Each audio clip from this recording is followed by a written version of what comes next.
Avoir un toit, Clio Sanders et l'équipe de la PAS et Marie Boisvert de la PAS de Saint-André.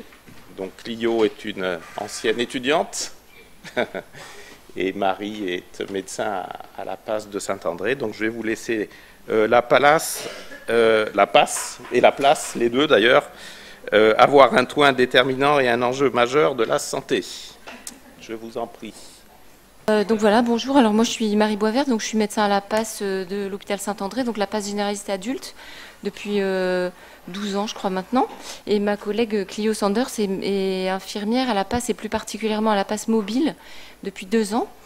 Et on va vous présenter la question qui nous était posée, c'était en quoi le fait d'avoir un toit, ou plutôt de ne pas avoir de toit, va avoir des conséquences sur la santé et l'accès aux soins. Voilà, donc je donne la parole à Clio. Vous m'entendez aussi? Oui, c'est bon. Non, c'est bon. Là ok, oui, c'est bon. Du coup, donc, pour commencer, on pensait essentiel en fait de définir et souligner l'importance surtout de la nomenclature et les définitions lorsqu'on aborde la question des personnes sans domicile. Déjà sur la notion de logement, qui est un concept du coup dont on va parler tout au long du colloque. Si on prend au sens de la définition de l'INSEE, c'est un local en fait utilisé pour l'habitation, donc plutôt relié à une dimension opérationnelle. Et quand les conditions de logement vont être dégradées, par exemple, on va parler de mal logement. Ce qui sous-entend du coup de ça qu'une personne peut habiter dans un logement et être mal logée, habiter dans un logement sans que ce soit son domicile, par exemple si on pense au lieu squatté, être hébergé, etc.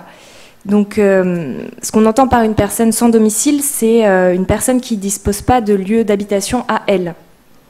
Donc le point clé là-dedans, c'est surtout que être sans domicile, c'est être avant tout privé d'un chez-soi, avec toutes les dimensions que ça peut engendrer. C'est pour ça aussi qu'il ne faut pas confondre du coup la notion de sans domicile et sans-abri. Toujours selon la définition de l'INSEE, on dit que est considéré comme sans-abri quelqu'un qui dort dans un endroit non dédié à l'hébergement de façon habituelle, donc typiquement en rue, en habitat de fortune. Une personne sans abri, du coup, va être une personne sans domicile, mais une personne sans domicile n'est pas forcément sans abri. La notion de sans domicile, finalement, ça implique que l'individu va bouger d'endroit à endroit, donc foyer d'accueil, hôtel, squat, etc. C'est donc une prise en compte surtout de conditions de vie particulières, et ce sont des personnes qui ne dorment pas forcément dehors. La personne, elle peut être hébergée quelque part à un moment donné, mais c'est cette notion d'hébergement justement qui va rendre compte de la précarité d'une situation, puisque par définition, un hébergement va prendre un sens de temporaire. Être sans domicile, du coup, ça concerne donc la précarité de l'occupation d'un logement. Si on regarde un petit peu les chiffres, en France, au niveau national, donc pour 2021, il y a une estimation qui est faite chaque année par le rapport de la Fondation Abbé Pierre. Donc en 2021, c'était 4,1 millions de personnes qui étaient mal logées, dont 300 000 personnes sans domicile. C'est un chiffre qui est un petit peu alarmant, c'est pour ça qu'on l'a noté, parce qu'en fait, c'est surtout qu'en à peine 10 ans, en 2012, par exemple, le chiffre était de 143 000 personnes, en 2021, 300 000, donc il a clairement plus que doublé. Et sur une région, donc c'est difficile d'établir des chiffres précis de personnes sans domicile, notamment dû à la notion de nomenclature qu'on va utiliser pour les études, dont on a parlé juste avant, quand on définit une personne sans domicile. Mais ce qu'on peut dire du coup sur la Gironde, c'est qu'il existe 1800 places d'hébergement d'urgence avec un taux d'occupation par jour qui est de 98%, donc en quasi-totalité rempli, qu'il y a plus de 1200 personnes qui vivent en squat et bidonville, rien que sur Bordeaux Métropole, pas en Gironde, Bordeaux Métropole, avec 170 sites recensés pour 2020.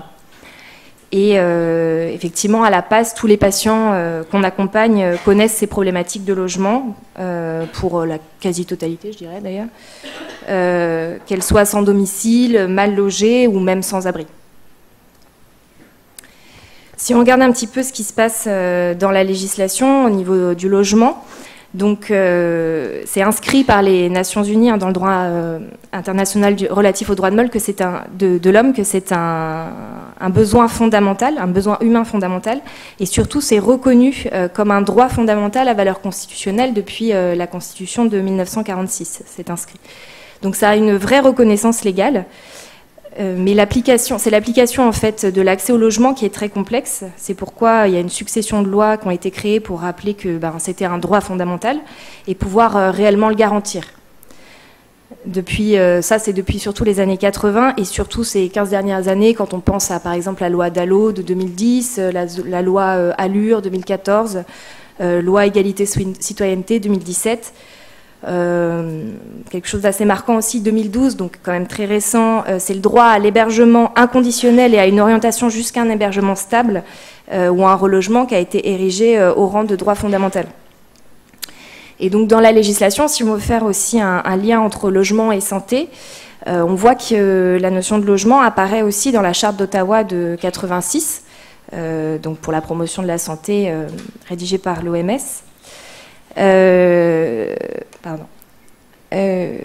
Du coup, donc cette charte, en fait, elle liste un certain nombre de facteurs qu'elle va poser comme condition préalable à la qualité de la santé, et on voit bien que se loger, c'est la première condition préalable à une bonne qualité de santé. Quand on regarde les autres conditions, même, on peut dire que ça pourrait directement en découler. Par exemple, l'accès à l'éducation, se nourrir convenablement. Voilà, si on est sans logement, ça peut porter atteinte aussi à ces conditions. Le paradoxe, surtout souligné au niveau un petit peu législatif, c'est que donc on a vu que le logement était reconnu légalement, la santé aussi est reconnue comme un droit fondamental, de par la même Constitution de 1946. Pour le droit à la santé, depuis 1945, l'accès va être facilité par le fait d'être assuré social. En 1999, il y a eu l'assurance maladie qui a été rendue équitable par la création de la CMU, enfin l'ancienne CMU, maintenant PUMA, l'aide médicale d'État. Donc même si aujourd'hui il y a des inégalités de santé et que c'est quand même des notions très complexes, on peut quand même considérer que juridiquement, chaque personne a accès aux soins, puisque tous les frais de santé sont couverts par l'assurance maladie. Donc lorsqu'on est assuré social, on peut au moins être sûr d'accéder à un moment donné à un médecin ou une prise en charge en soins à l'hôpital ou en libéral.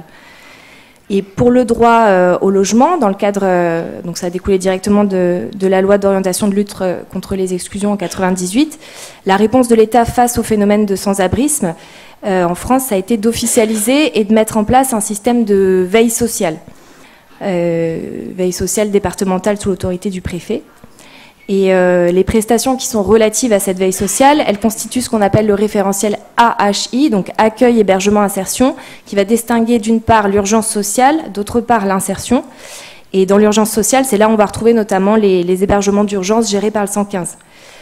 Pour l'insertion, on va plus être sur des établissements un peu plus pérennes, bien que ça reste de l'hébergement ou du logement, mais qui va être très accompagné socialement. Mais aussi, de fait, beaucoup plus difficile d'accès. Les réponses gouvernementales et légales sur le droit à la santé, au logement, enfin c'était les réponses gouvernementales. Et ce qu'on peut constater, c'est que aussi légalement, l'ONU a décrit une interdépendance en fait de ces droits fondamentaux. Ils expriment clairement que le non-respect du droit au logement peut porter atteinte à l'exercice des autres droits, notamment celui de la santé.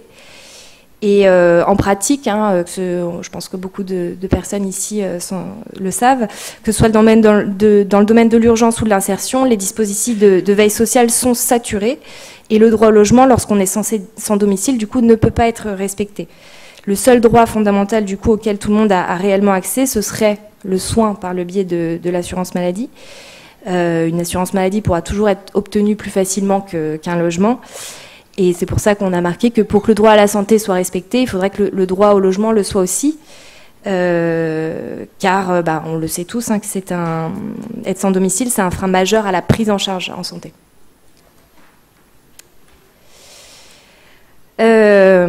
Du coup, donc, être sans domicile, ça a des conséquences sur la santé. Donc on a vu que juridiquement, c'était logement santé intimement lié. Mais en termes de santé publique, on considère que le logement est un déterminant social de santé. il fait d'ailleurs partie de la 4e catégorie des déterminants sociaux de santé, qui sont les conditions et milieux de vie. Pourquoi? Donc parce que le logement va protéger, caractériser les conditions de vie des personnes, constitue un espace intime indispensable au bien-être et à l'équilibre. Il est posé comme une condition de base pour faire valoir ses droits. Et c'est un repère qui permet donc l'appropriation d'un chez-soi, dont on parlait tout à l'heure quand on est privé de chez-soi, qui est essentiel pour l'intégration au monde. Et en tant que déterminant social de la santé, on va considérer du coup que l'absence de domicile est un facteur de risque pour la santé et les impacts sont multiples. On ne dispose pas d'espace privé, donc on va perdre la maîtrise de son rythme de vie. On va rendre du coup inévitable l'aggravation ou l'existence de difficultés. On considère donc que les personnes sans domicile sont en situation de précarité.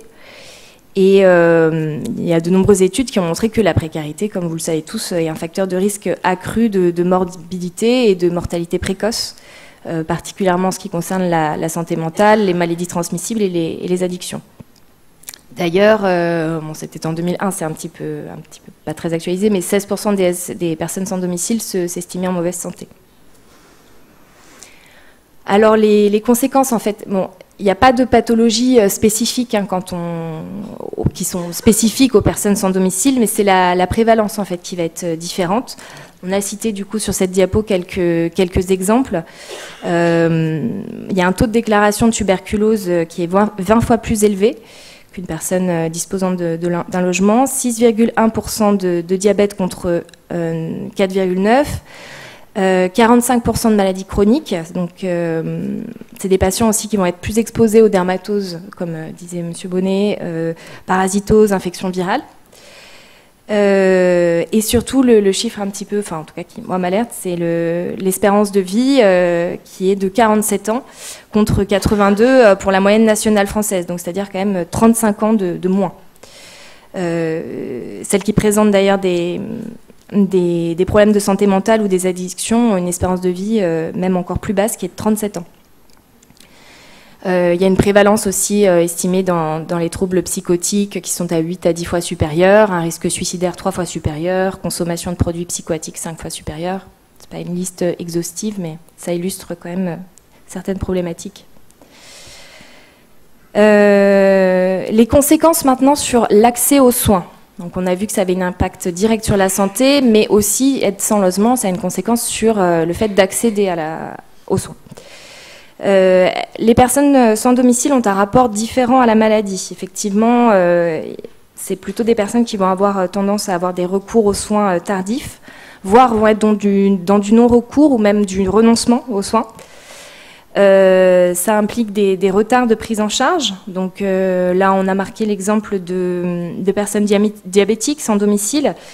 On en a 25% qui vont présenter des complications vasculaires. Ça veut dire quand même une personne sur 4. 17% qui auraient subi déjà une amputation en étant diabétiques. La majoration du taux d'hospitalisation et du rapport hospitalisation-consultation. C'est-à-dire qu'en fait, ce sont des personnes qui vont être plus hospitalisées qu'en population générale et qui consultent peu, alors que cette population serait plus malade. Donc tout ça, ça s'explique aussi par le fait que l'accès aux soins donc, se fait majoritairement dans l'urgence, sans coordination des soins en amont et en aval. Et cet accès aux soins par l'urgence va forcément traiter le problème, mais créer aussi une récurrence, puisqu'il n'y a pas moins de coordination, et peut éventuellement engendrer un sentiment d'échec, que ce soit de la part des patients ou même des soignants. De manière générale, on observe donc une absence de comportement préventif vis-à-vis de leur santé. Effectivement, la société va promouvoir le fait d'adopter des comportements préventifs pour garantir sa bonne santé, mais c'est difficilement mis en place quand on ne dispose pas de logement, évidemment, comme on peut l'imaginer. Pour les soignants qui accompagnent et font la promotion de santé, du coup, c'est aussi un défi à relever chaque jour, parce que le changement de comportement vis-à-vis de sa santé est quand même plus difficile à mettre en place. Donc on l'a vu, il y a quand même peu de recours donc, à la médecine de ville. Une personne sur 5 n'aurait pas consulté un médecin depuis plus d'un an, selon une étude qui date de 2006 de l'INSERM. On sait que la vie à la rue, en fait, ou être en instabilité de logement, ça va transformer les repères et les priorités des personnes. Pour s'occuper de sa santé, prendre soin de soi, prêter attention à soi, faut être dans des conditions adéquates ou au moins avoir une certaine stabilité et avoir déjà réglé les questions élémentaires, où dormir, comment manger, se vêtir, se laver. Donc on a cité, pareil, pas forcément très exhaustif, mais quelques raisons que nous on identifie comme pour que les personnes aient non-recours aux soins. Donc bien entendu, on retrouve l'absence de couverture sociale. Donc on le disait tout à l'heure, légalement, tout le monde y a droit, mais encore une fois, c'est une priorisation de ses propres besoins. Le manque de ressources financières pour les restes à charge pour certaines spécialités. Un rapport au temps qui est différent, donc des délais de rendez-vous par exemple qui vont nécessiter de s'organiser et qui sont difficiles à assurer quand on est en instabilité de logement. On a rajouté aussi le sentiment de honte, d'auto-exclusion que vous connaissez certainement, qui a été décrit par Jean Furtos, qui peut provoquer aussi un non-recours. Non-recours également, donc le manque de confiance qui peut exister envers les soignants, souvent à cause de ce que va renvoyer le soignant lui-même, parfois au patient qui est en situation de précarité. C'est vrai qu'il existe parfois une sorte d'impuissance qui va être ressentie par les soignants à résoudre les problèmes de ces patients qui sont quand même assez complexes, surtout quand ils sont sans domicile, et peut provoquer du coup une attitude de rejet ou de découragement qui non volontaire, mais qui va être ressentie forcément par les patients. Et même quand l'attitude de rejet n'est pas forcément présente, nous en passe, on y travaille beaucoup, mais il y a souvent aussi un décalage entre les objectifs des soignants et des patients, et les attentes des patients, évidemment. La difficulté de prise en charge, elle est bien réelle. Les ruptures d'hébergement, par exemple, vont créer un vrai problème pour intégrer la santé et réaliser des parcours de soins de qualité. Et ça, donc, nous aussi, encore une fois, on le voit tous les jours. Marie vous en parlera un petit peu plus en profondeur. C'est vrai qu'on est donc dans un système de santé très normatif. On n'est pas en capacité d'accueillir ces parcours marginaux qui sont certes chronophages dans la prise en charge. Et donc il y a une vraie nécessité à ce que des services soient adaptés à ce type de public. Et c'est une des raisons pour lesquelles les PASS existent. Je vais donc céder la parole à Marie. Alors, donc je prends la suite. Donc les PASS, je pense que tout le monde connaît un petit peu ce que c'est, mais je reprécise quand même que elles ont été créées initialement dans les années 90 comme des petites cellules de consultation médico-sociale, justement pour ces patients qui venaient, qui consultaient aux urgences pour de la médecine générale et pour lesquels il n'y avait pas de suivi et puis surtout il n'y avait pas vraiment de coordination entre la prise en charge sociale et la prise en charge médicale ou infirmière qui correspondait toujours à de l'urgence et des interventions ponctuelles. Depuis les années 2000, en fait, des PASS ont été mises en place dans toutes les villes de France, suite à la loi contre les exclusions de 98. En pratique, à Bordeaux, la PASS, elle s'appelait auparavant le centre d'Albret, et elle avait déjà été créée en 1995 par le chef de service des urgences, et elle est devenue une PASS en même temps que les autres en 2000. Les missions des PASS, c'est justement de non seulement soigner, mais aussi accueillir, orienter au mieux, accompagner toutes les personnes qui présentent un obstacle à l'accès aux soins et dont en particulier les personnes sans domicile. Je ne sais plus ce que je voulais dire. Peu importe. Et elles ont aussi un rôle à l'intérieur des établissements de santé, donc nous du CHU, d'aider au repérage des inégalités sociales de santé des patients qui sont pris en charge dans les autres services, aux urgences ou dans les services d'hospitalisation, afin d'aider nos collègues soignants à prendre en charge au mieux ces personnes et d'essayer de... On ne va pas forcément pouvoir faire disparaître tous ces obstacles à l'accès aux soins et toutes ces inégalités sociales de santé, mais en tout cas d'en tenir compte dans les projets de soins. Notre rôle, c'est aussi de faciliter l'accès à la santé des personnes éloignées du soin. C'est dans ce cadre que les passes mobiles, notamment, ont été créées, parce que ce sont des unités qui sortent de l'hôpital pour aller auprès des patients qui vivent dans des lieux de vie inadaptés, qui vivent dans la rue, qu'on va aller rencontrer dans des lieux d'accueil, dans des squats, dans certains lieux d'hébergement discontinus. Afin de repérer et de surtout essayer de reproposer du soin à des personnes qui en sont éloignées du fait de leur mode de vie, mais aussi du fait de ce sentiment d'auto-exclusion dont Clio parlait tout à l'heure. Et notre rôle aussi, ça va être de faciliter le parcours dans les structures de soins, non seulement au CHU, mais en dehors du CHU, des personnes qui sont en situation de précarité. Alors après, sur le plan un peu plus pratique, donc qu'est-ce qu'on fait à la PAS quand on a des patients qui sont sans domicile fixe? Donc comme Clio disait tout à l'heure, quasiment tous les patients qui sont vus à la PAS ont des problèmes de logement, que ce soit des patients qui vivent à la rue ou des patients qui vivent dans des hébergements discontinus, précaires ou inadaptés. On a vu qu'ils ont pas de problème de santé spécifique du fait d'être SDF. Et les réponses thérapeutiques ne sont pas particulièrement spécifiques non plus. En revanche, leur mise en œuvre est souvent compliquée par le fait de ne pas avoir de domicile.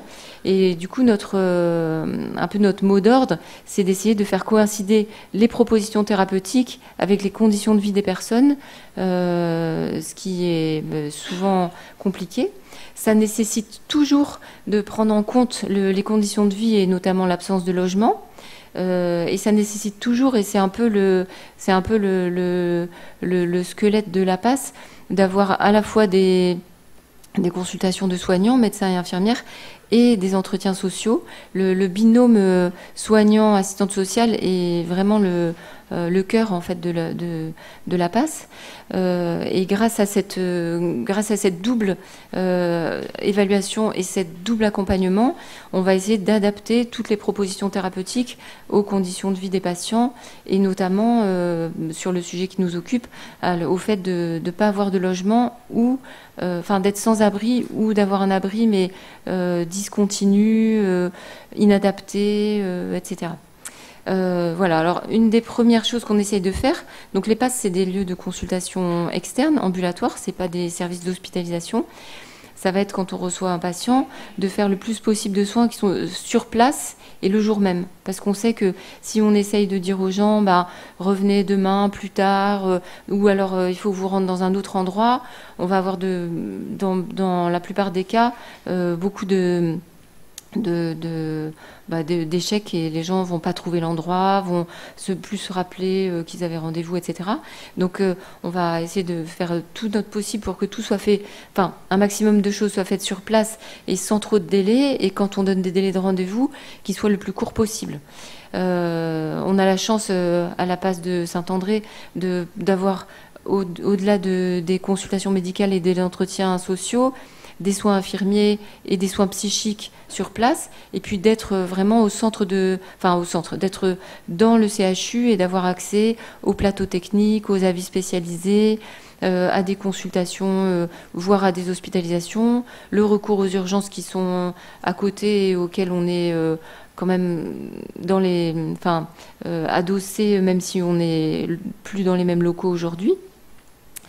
Et puis lorsqu'on laisse partir des patients, de privilégier toujours les soins les plus courts possibles, par exemple de donner des traitements monodoses, des traitements de courte durée, lorsque c'est des traitements chroniques, d'essayer de donner des monoprises, le plus souvent possible des traitements péros et d'éviter tout ce qui va être injectable ou qui va nécessiter des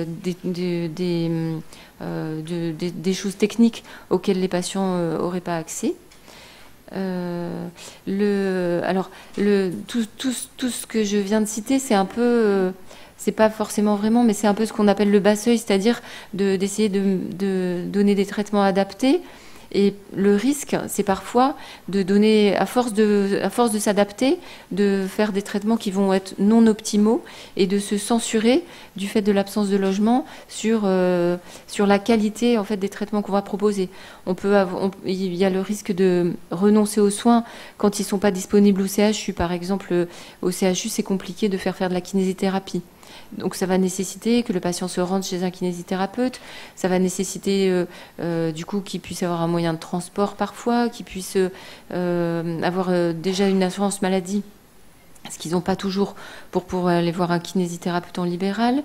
Au CHU, l'autre exemple qui est assez c'est compliqué, les interventions en proctologie sont pas disponibles au CHU, il faut aller dans des cliniques privées, donc il faut toujours avoir des droits, c'est compliqué aussi, et du coup nous on va être toujours, enfin il faut être il faut pas toujours céder à la tentation d'y renoncer quand on voit que c'est nécessaire, et il faut s'adapter mais ne pas oublier de le proposer.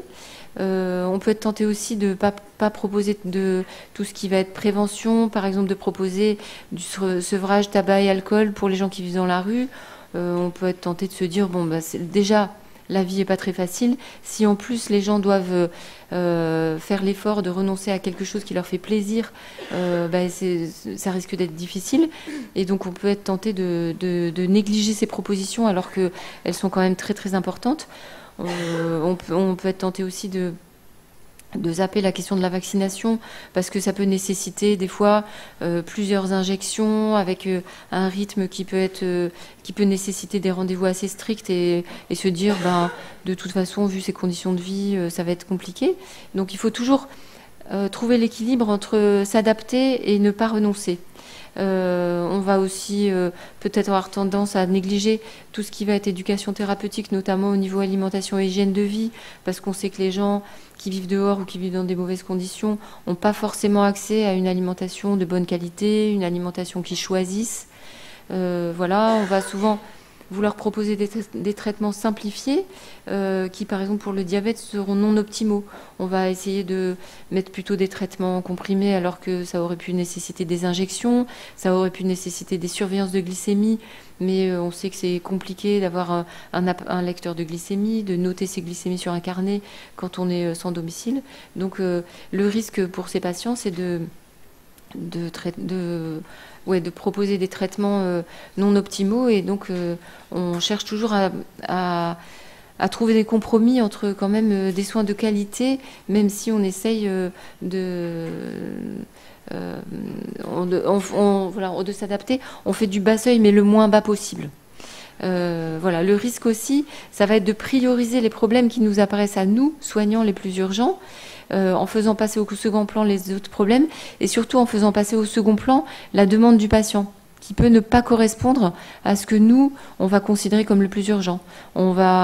Un patient sera venu nous parler d'un problème de douleur ou d'un problème qui nous paraît un peu secondaire. On va lui prendre sa tension, on va s'apercevoir qu'elle est très élevée, on va se focaliser sur le problème de la tension, et du coup, pas forcément mettre au second plan la demande du patient, et du coup, ça va pas aider le patient à se dire je suis considéré, je suis pris en compte, et donc ça va s'opposer à ce qu'on appelle aujourd'hui le projet de soins individualisé, qui est une espèce d'équilibre entre le projet du patient, mais aussi le projet du soignant, mais aussi et surtout la demande du patient. Les difficultés majeures qu'on va avoir à la PASS, ça va être lorsqu'on va devoir prendre en charge des pathologies qui sont lourdes, comme par exemple de l'oncologie, de la dialyse, du handicap. Par exemple, quand on veut mettre en place une chimiothérapie, c'est impensable si le patient est sans abri, s'il vit dans une voiture ou s'il est hébergé à droite à gauche de façon discontinue, parce que les intercures de chimiothérapie nécessitent quand même des conditions de vie confortables, propres. Il faut que les gens n'aient pas de risque d'infection, les gens peuvent vomir, ils peuvent se déshydrater.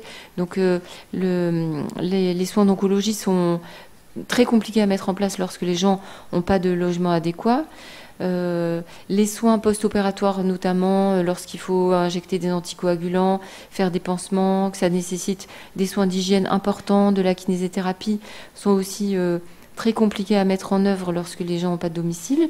Les sorties d'hospitalisation avec des soins qui nécessitent une observance, par exemple les gens qui ont été hospitalisés pour une tuberculose, qui vont devoir avoir des antibiothérapies suivies, pour lesquelles l'observance est vraiment très très importante sur une durée longue, c'est pareil, si les conditions de logement ne sont pas adéquates, ça va être très compliqué.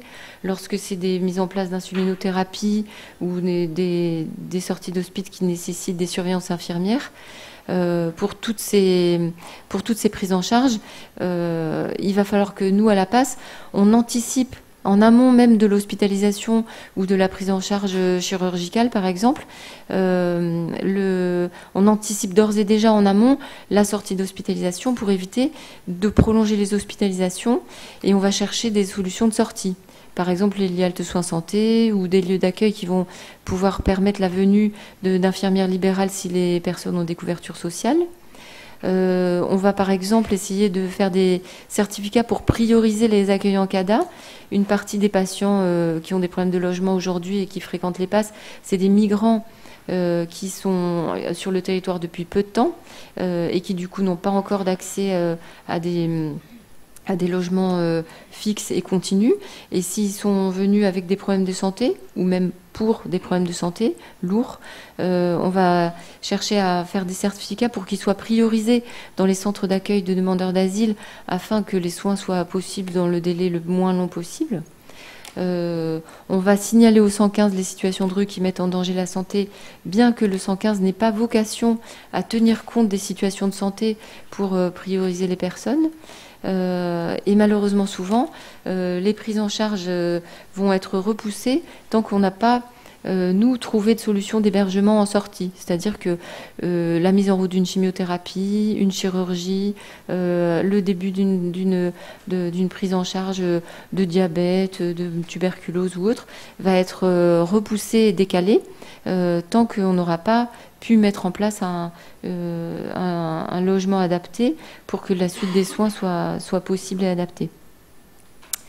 Alors, il existe heureusement des dispositifs d'aval, des dispositifs d'hébergement plus ou moins médicalisés, ou en tout cas où des soins sont parfois possibles.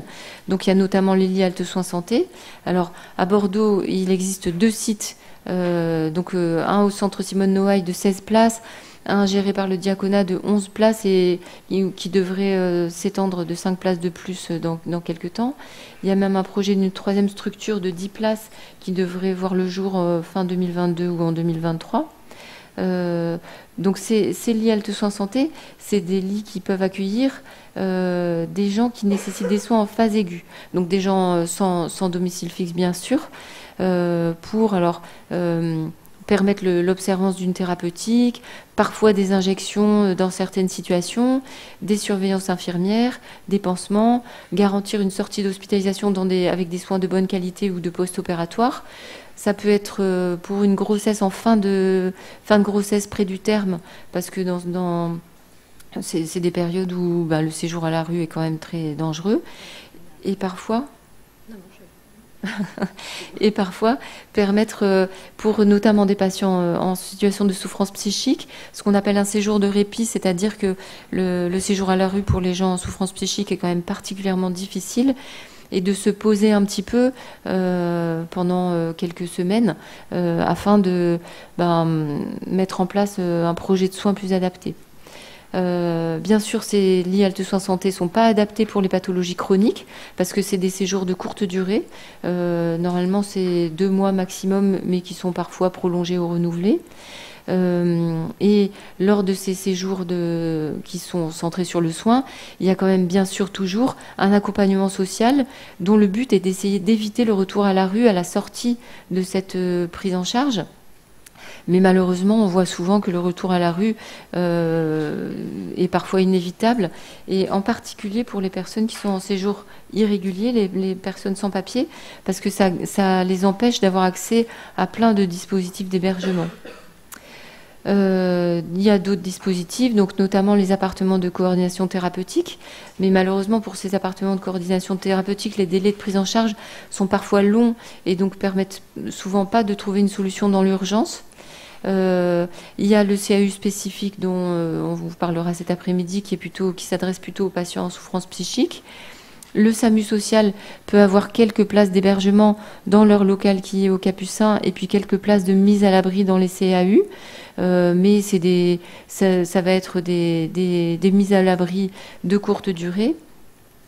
Le 115, alors par le biais du 115, on peut avoir accès aux centres d'accueil d'urgence, aux hôtels ou à certains foyers qui sont plutôt spécialisés pour l'accueil des familles ou des foyers mère-enfant. Mais comme on l'a dit tout à l'heure, les CAU et les hôtels n'ont pas vocation aux soins et du coup ne sont pas adaptés à des patients qui vont avoir des problèmes de santé lourds. Il y avait un projet intéressant, c'était les lits d'accueil médicalisés, mais pour le moment, ils n'existent pas sur Bordeaux Métropole. Mais il y a un projet qui verra le jour tôt ou tard. Et puis, bien sûr, il y a les services qui, normalement, sont des services adaptés pour les sorties d'hospitalisation, le post-op et les situations de santé lourdes, les SSR, les EHPAD, les foyers d'accueil médicalisés, les maisons d'accueil spécialisées. Mais malheureusement pour les patients qui ont un obstacle à l'accès aux soins, il y a des difficultés majeures d'accès à ces structures, notamment parce que les délais d'attente sont très longs. Et puis dès qu'il y a un problème de financement, dès qu'il y a une assurance maladie incomplète ou pas d'assurance maladie ou une assurance maladie qui s'interrompt, ou lorsque les patients sont irréguliers, qu'ils n'ont pas de titre de séjour, l'accès à ces structures est souvent impossible. Et puis, malheureusement, ces structures d'aval sont insuffisantes en nombre et souvent inadéquates au niveau inadéquates pour prendre en charge des problèmes de santé lourds. Donc, on a vu qu'en LHSS, il y avait des places, mais elles sont insuffisantes. Au niveau des appartements de coordination thérapeutique également. Comme exemple, on a mis qu'en 2020, l'hôpital, pour des sorties d'hospitalisation, a sollicité le 115 102 fois et 94 fois ça a été refusé, non pas par mauvaise volonté, mais juste parce qu'il n'y avait pas de place disponible. On a cité aussi le fait que les centres d'accueil d'urgence sont inadaptés pour les problèmes de santé, notamment parce que le personnel n'est pas formé. Il n'y a pas ou très peu de personnel de soins dans les centres d'accueil d'urgence. Les locaux sont souvent pas adaptés aux personnes à mobilité réduite. Le système 115 ne prévoit pas de stabilisation au-delà de 15 jours et du coup cette rupture d'hébergement ne permet pas une continuité dans la prise en charge en soins. Le 115 n'a pas vocation à prioriser les personnes qui ont des problèmes de santé. La mise à l'abri pour des raisons de santé n'est pas prévue dans le dispositif 115. Au contraire, il y a un principe d'inconditionnalité et d'égalité qui fait que les écoutants du 115 ne sont pas censés prendre en compte la problématique santé. Or, nous, on a tendance quand même à signaler au 115 les patients qui ont des problèmes de santé et ça peut poser des problèmes parfois éthiques aux écoutants qui, normalement, ne sont pas censés prioriser les patients pour des raisons de santé, mais plutôt pour des problèmes de vulnérabilité sociale. Souvent, les CAU n'ont pas de système d'accueil pour les mineurs ni pour les familles. Et enfin, ce sont souvent des hébergements qui sont collectifs et qui permettent pas vraiment le repos. Voilà, donc il y a quand même une insuffisance et une inadéquation de tous ces lieux d'hébergement par rapport aux patients qui ont des besoins de soins. Donc en conclusion, comme on l'a dit depuis le début, l'absence de logement stable confronte le patient à vraiment des multiples difficultés et fait obstacle à la santé. Il y a une importante interaction entre le problème de la qualité de la prise en charge de la santé et le problème du logement. Pour le moment, en pratique, pour essayer de réussir à rétablir l'interdépendance du droit au logement et du droit à la santé, on travaille en réseau. C'est ce qu'on essaye de faire. C'est ce que le DU Santé Précarité cherche à vous faire, bien connaître le réseau et travailler ensemble.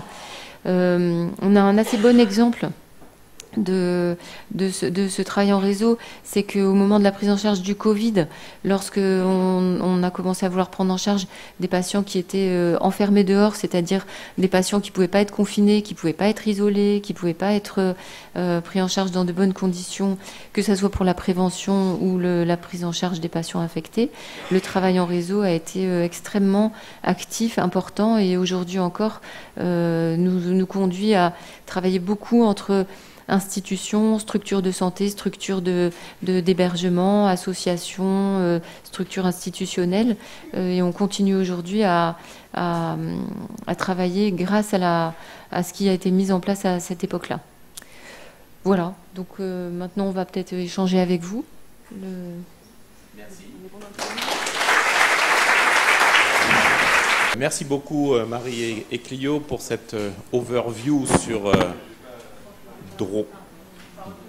droit et logement d'abord, les conséquences effectivement de l'absence de logement et puis sur les dispositifs. Donc il y a de la place évidemment pour la discussion en sachant qu'après on parle des passes mobiles, de la passe mobile et des squats. Donc est-ce que vous avez des questions sur les premiers aspects développés par Marie et Clio? J'en avais une là que vous avez évoquée, là, le problème du 115 et justement de la priorisation, effectivement, que tu as soulevé, Marie, là. Alors, en sortie d'hospitalisation, on voit bien les difficultés qu'on a, et c'est vrai que c'est une population qui est particulièrement vulnérable directement. Hein, de renvoyer les gens à la rue en sortie d'hospitalisation, c'est toujours un conflit personnel, éthique, d'équipe, hein, quand il fait beau, bon, mais alors, dans d'autres saisons, c'est encore pire, j'allais dire. Est-ce qu'il y a déjà des gens du 115 peut-être dans la salle qui pourraient répondre ou discuter de ça? Bonjour Christophe. Et est-ce que vous avez engagé des discussions plus précises à ce sujet ou pas, Clio? On a surtout des exemples de collaboration qui ont bien fonctionné, comme Marie disait, pendant le Covid, par exemple, sur la mise en place de la vaccination. Quand on a mis en place la vaccination à la passe, on a beaucoup discuté avec la coordinatrice du 115 à l'époque pour essayer de prioriser justement une mise à l'abri de quelques jours des patients qui venaient se faire vacciner. Ça pouvait un peu être ressenti comme une sorte de chantage un petit peu par les patients, voilà. Mais c'est aussi parce qu'on voulait leur permettre d'avoir un petit peu de repos après la vaccination, où on savait qu'il y avait quand même quelques effets secondaires et qu'un retour à la rue immédiat après une vaccination était un peu compliqué. Et ça a pas mal fonctionné, on s'est quand même assez bien coordonné. Après, voilà, c'est un des exemples où on a travaillé pas mal ensemble. Sur les vulnérabilités de santé, c'est vrai qu'on fait beaucoup de signalements par mail et des signalements, le 115 en reçoivent beaucoup.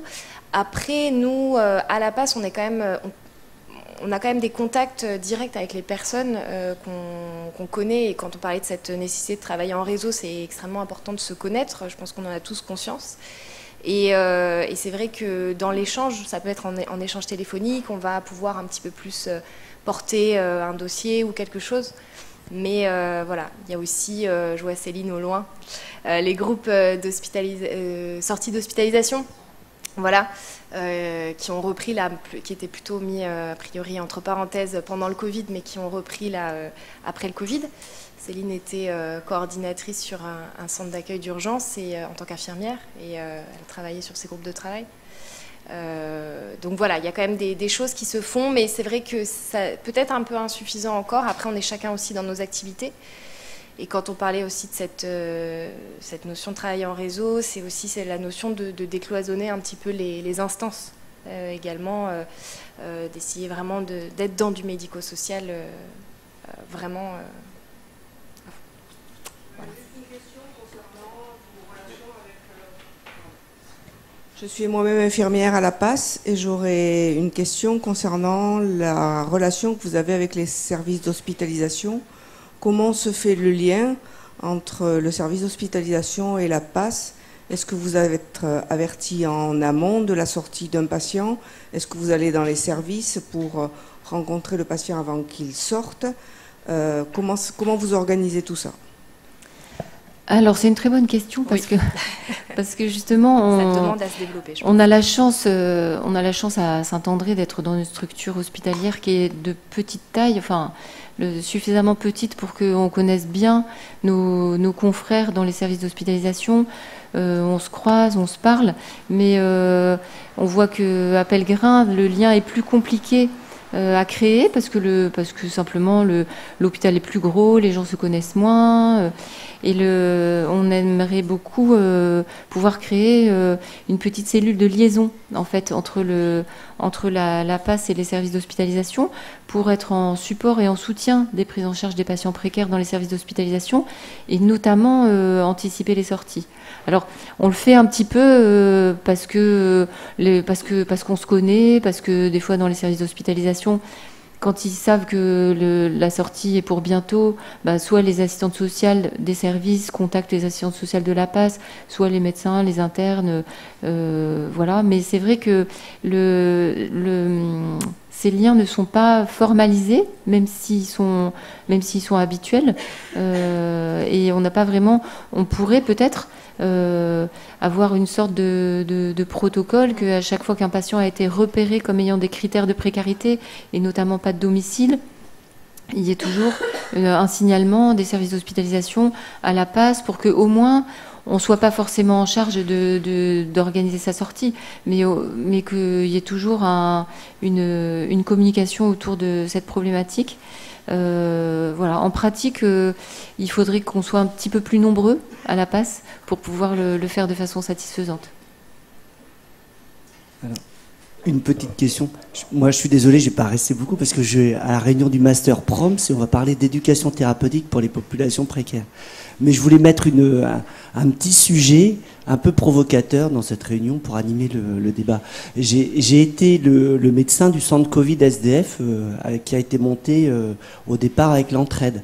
Et le paradoxe, c'est qu'on a réussi à trouver 60 places de financement dès mars 2020. Il n'y a eu aucun problème pour trouver du financement pour loger des gens et qu'aujourd'hui, finalement, on les a plus. Donc moi, je disais à mes correspondants, si tu es SDF avec le Covid, on va te trouver un hébergement.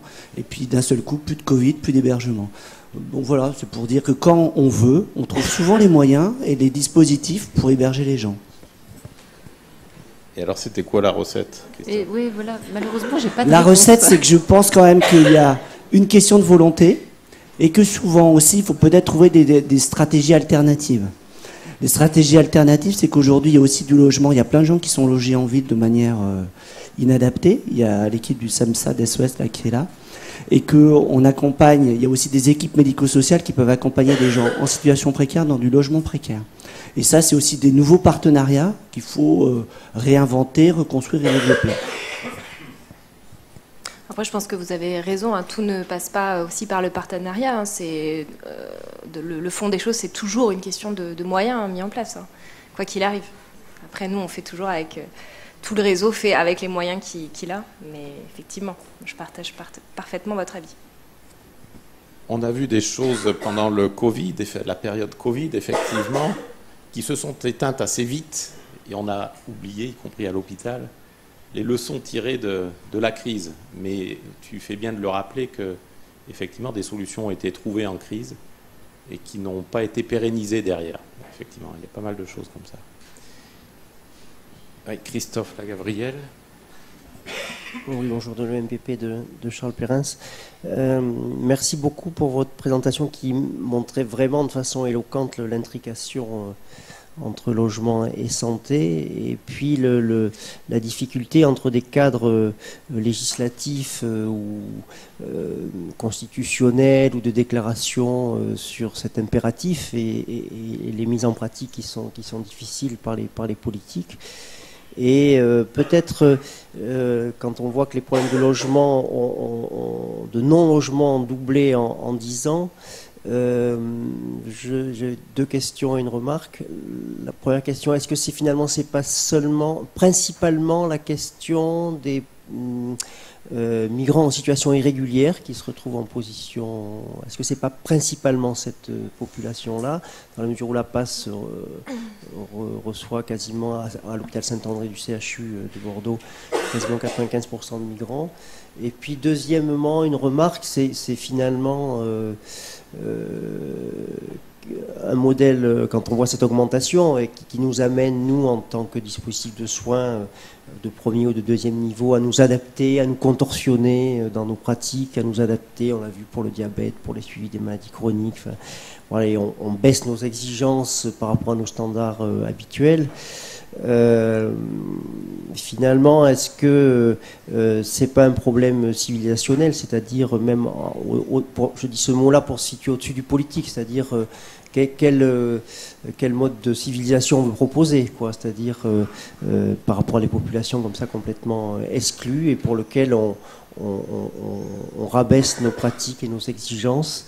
Et on voit effectivement le Covid, comme l'a dit Christophe Adam, sur des dispositifs où il y a des moyens. C'est la question bien évidemment à la fois de la redistribution, mais aussi à la fois de quel type de société on veut proposer.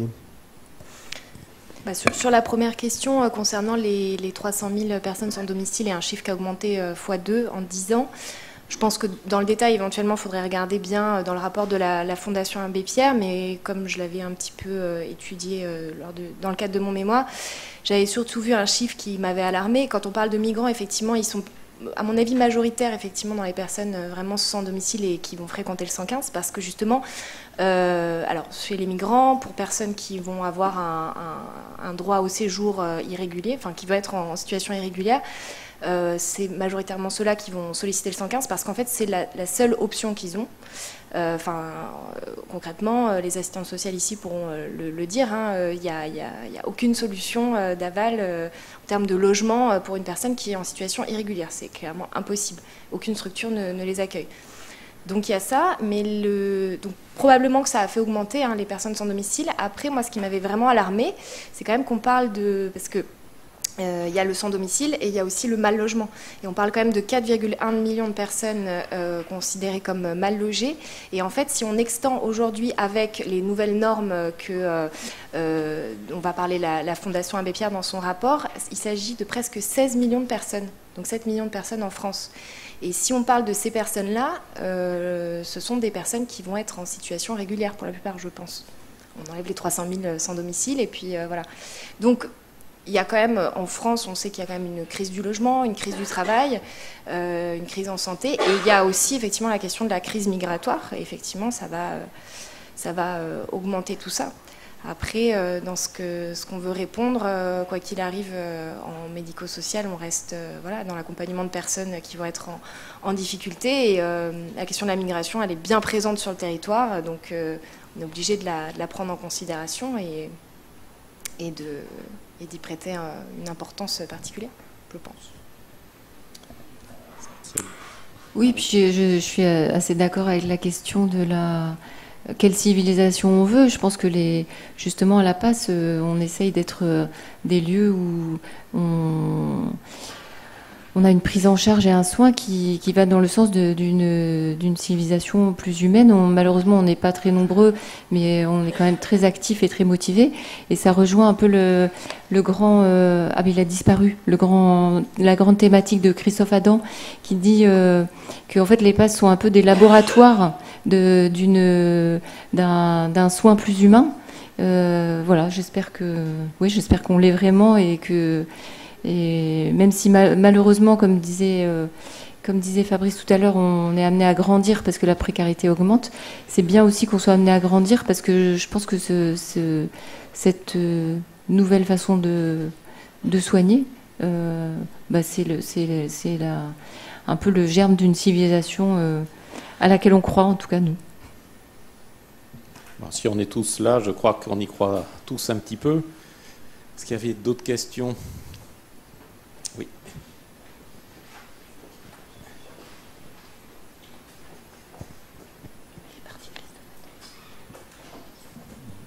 Bonjour, James Santex, je suis responsable de mission à Médecins du Monde. Je reprends un peu les arguments de Christophe Adam, merci. J'allais dire André. Christophe Adam. Concernant des situations particulières, et notamment les Ukrainiens, est-ce que vous recevez, vous, des Ukrainiens en difficulté? Et par rapport à ça, est-ce que vous avez trouvé facilement des logements? Ce qui veut dire quelque part que quand l'État ou les institutions veulent mettre en place des structures pour répondre plus favorablement comme ils doivent le mettre, comme ils le disent suffisamment dans les médias, est-ce que vous avez rencontré ces situations de trouver un logement plus aisément par rapport à d'autres migrants ou d'autres personnes en difficulté? Oui. Oui, en fait, la crise ukrainienne est très particulière parce que les personnes ukrainiennes qui sont venues en France obtiennent beaucoup plus rapidement que les autres un droit au séjour, un droit à l'assurance maladie. Il y a eu une mobilisation institutionnelle beaucoup plus importante pour les Ukrainiens, mais surtout il y a eu une mobilisation citoyenne qui est inédite et qui n'existe pas pour les autres migrants. La plupart des Ukrainiens qu'on voit, c'est des personnes qui sont récemment arrivées, qui n'ont pas encore de droit à l'assurance maladie et du coup qui viennent à la PAS pour être soignés, mais la plupart d'entre eux sont hébergés chez des particuliers. Et cette mobilisation citoyenne elle existe un petit peu pour les migrants venant d'autres pays depuis plusieurs années, par des associations comme par exemple Welcome ou Radar, mais elle n'a pas du tout la même ampleur. Est-ce qu'il y a d'autres commentaires ou questions? Oui, ici.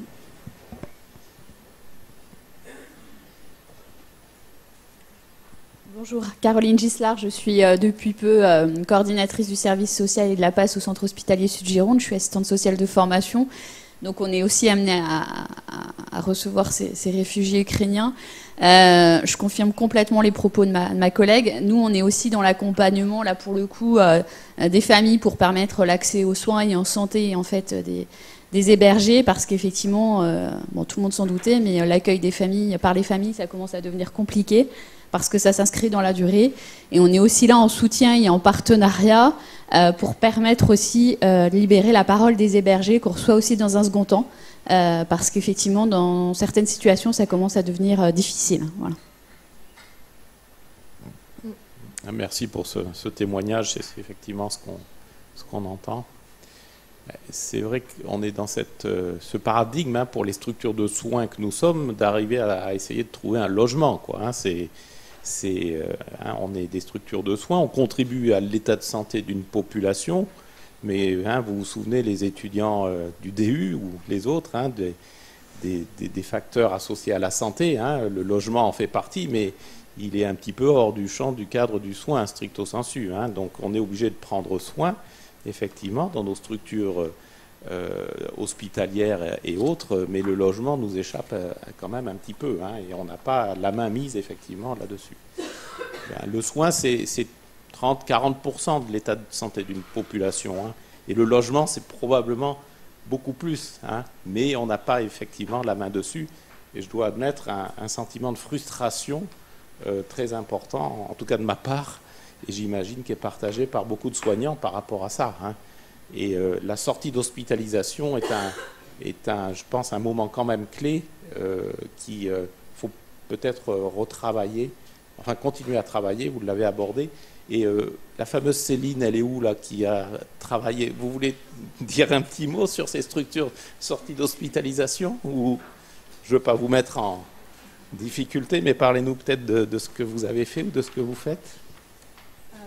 Donc, moi, je suis Céline Potin. Donc, j'ai été infirmière coordinatrice au centre d'accueil d'urgence Trégé pendant 5 ans. Et je suis actuellement chef de service du CAU spécifique du Diaconat de Bordeaux et des Lialtes Soins Santé. Donc, la question de l'hébergement, enfin, de l'absence d'hébergement périn et des personnes en situation de précarité et de l'accès aux soins, elle est vraiment délicate. Ces questions de rupture d'hébergement, c'est ce qu'on voit. En fait, il n'y a pas de continuité de soins. Donc les personnes sont dans un cycle continuel où elles vont se poser 15 jours dans un centre d'accueil d'urgence. Elles vont avoir de l'accès aux soins. Moi, j'étais seule infirmière coordinatrice et j'intervenais que 2 soirs par semaine. Donc 6 heures, j'avais 6 heures pour voir 94 personnes qui ont pour 90% des problématiques de santé. Donc c'est très peu finalement. Et sur la Gironde, j'étais la seule infirmière coordinatrice en centre d'accueil d'urgence. Donc c'est vrai que depuis 5 ans, on travaille avec d'autres centres d'accueil d'urgence, avec le 115, pour essayer de développer un partenariat et permettre aux personnes qui sont sortantes d'hospitalisation d'avoir une continuité de soins. Voilà. Donc c'est un travail de longue haleine qui est pavé de ruptures dans la continuité de ce groupe de travail.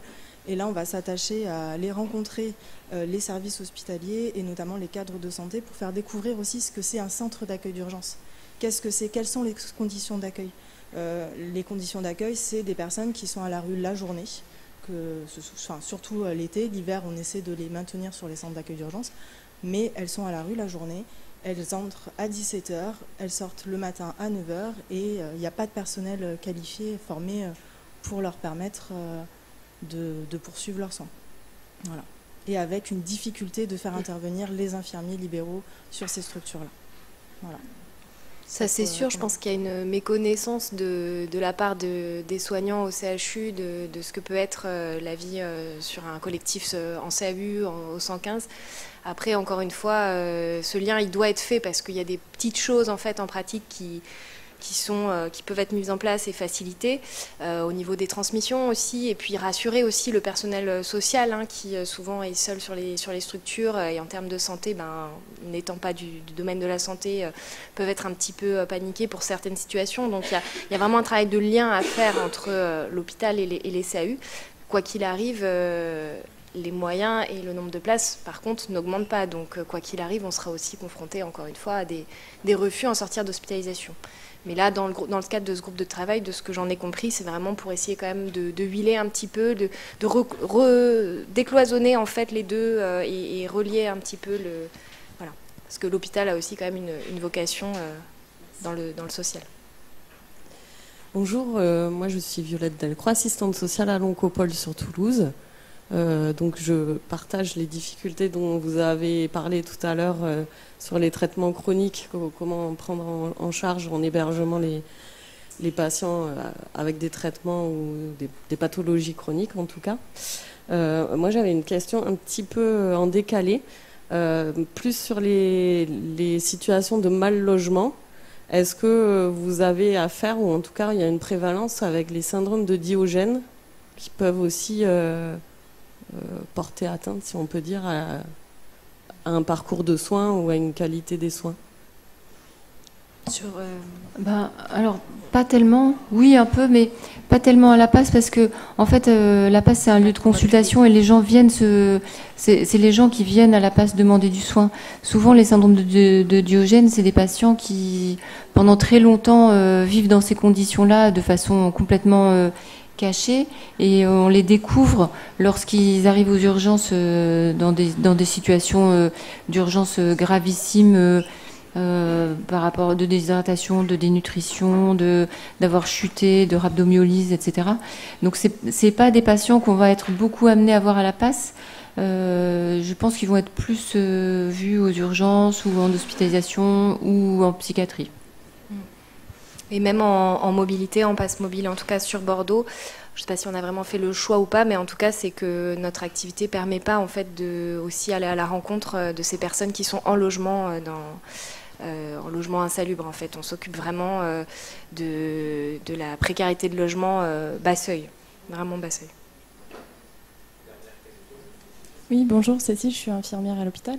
J'avais une question pour rebondir sur la remarque de l'intervention d'infirmières libérales sur les CAU ou d'autres structures. Est-ce que la difficulté, c'est le fait que les gens n'aient pas les droits ouverts, ou est-ce qu'il y a d'autres difficultés identifiées ?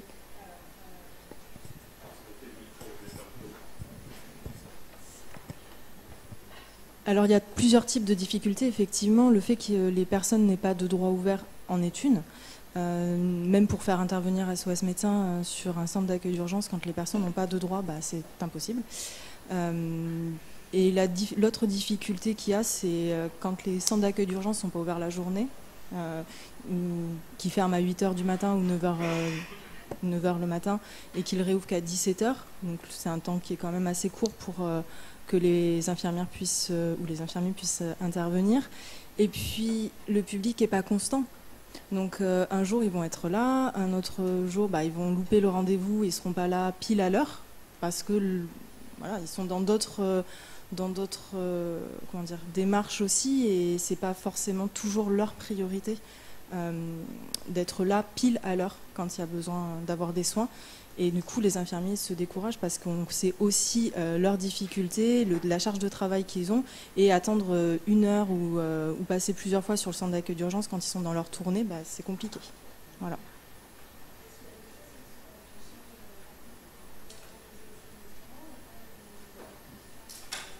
Alors si, si, bien sûr qu'il y a un grand questionnement et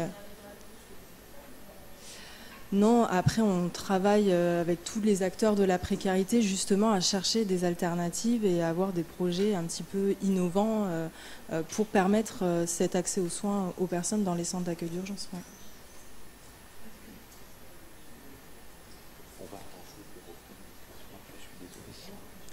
Merci beaucoup pour ces débats. On va avancer des discussions et puis il y aura le temps de toute façon pour reprendre, je pense, l'hébergement, puisqu'on va parler un petit peu des... Alors merci à toutes les deux d'abord, et puis on va enchaîner.